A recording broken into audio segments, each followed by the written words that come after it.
अरस्तु की दास प्रथा की धारणा की आलोचना। अरस्तु की पहली व्यवस्था यह है कि स्वामी और दास के हित समान है और दास प्रथा का उद्देश्य दोनों का हित साधन है। अतः स्वामियों को अपने अधिकारों का दुरुपयोग न करते हुए दासों के प्रति स्नेह एवं मैत्रीपूर्ण व्यवहार रखना चाहिए। अरस्तु क्रूर दास प्रथा का समर्थक नहीं है। वह दास और स्वामी के संबंध को माधुर्यपूर्ण और सहयोगियों के रूप में देखना चाहता है।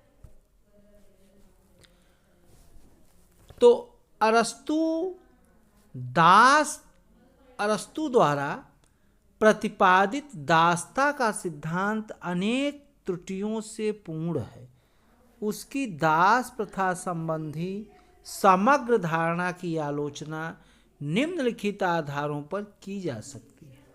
अरस्तु की दासता की परिभाषा के अनुसार कुछ व्यक्ति आज्ञा देने के लिए तथा कुछ आज्ञा मानने के लिए पैदा होते हैं, कुछ शासन के लिए जन्म लेते हैं तो कुछ शासित होने के लिए। ये शासित और आज्ञा पालक व्यक्ति अरस्तु के मत में दास हैं।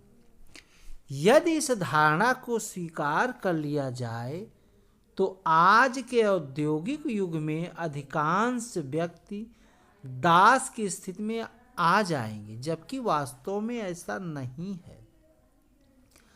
दास प्रथा प्राकृतिक नहीं है।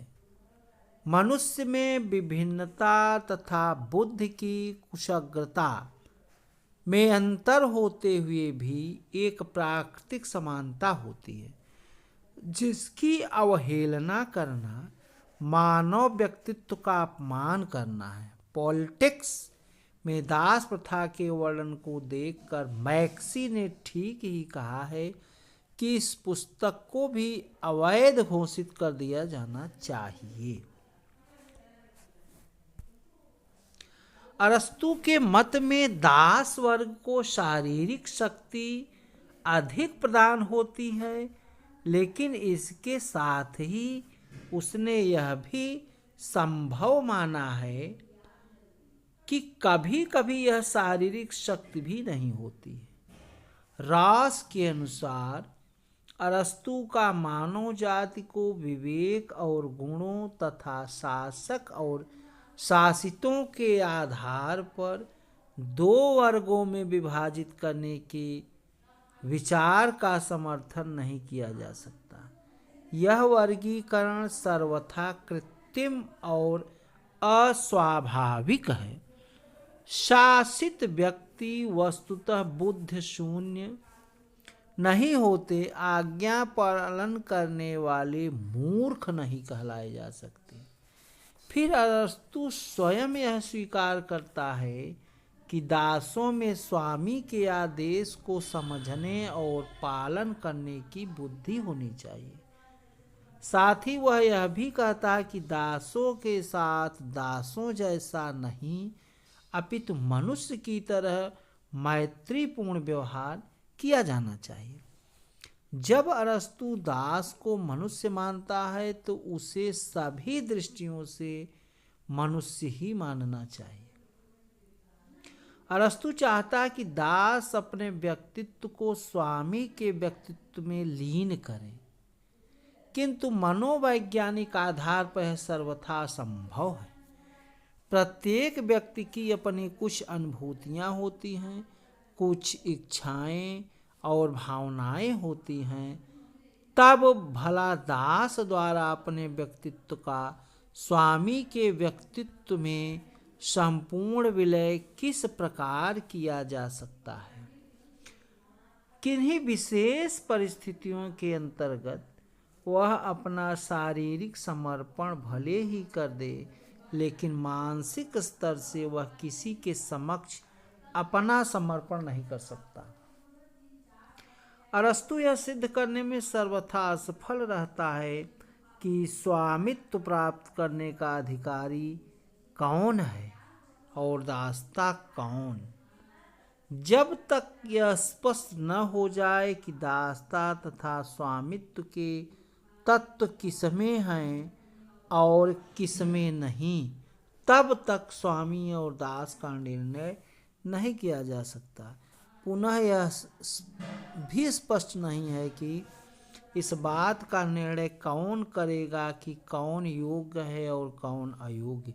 यदि योग्य का अयोग्य पर शासन का सिद्धांत स्वीकार कर लिया जाए, जो यह निर्णय करना प्रायः संभव होगा कि कौन किस पर शासन करे, क्योंकि योग्यता और बुद्धिमत्ता की दृष्टि से सभी में कुछ न कुछ अंतर अवश्य होता है। अरस्तु एक ओर तो दासता को प्राकृतिक बतलाता है, दूसरी ओर कहता है कि दासता से भी मुक्ति मिल सकती है। अरस्तु के ये परस्पर विरोधी विचार हैं। वह यह बताने का कष्ट भी नहीं करता कि जब किसी को प्रकृति द्वारा ही दास बनाकर इस संसार में पैदा किया गया है, तो उसकी दासता से मुक्ति कैसे हो सकती है। दास प्रथा के समर्थन द्वारा अरस्तु समानता और स्वतंत्रता के मानवीय सिद्धांतों पर भीषण आघात करता है। अरस्तु के दास प्रथा संबंधी विचार अवैज्ञानिक हैं। वह मनुष्यों पर पशुओं के उदाहरण ढालता है।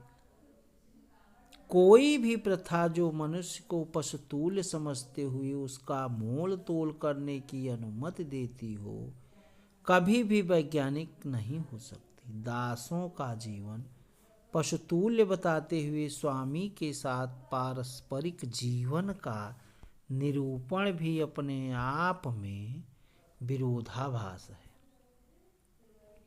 उपरोक्त सभी तथ्यों के आधार पर अरस्तु की दास संबंधी धारणा कटुतम आलोचना का शिकार बनी है।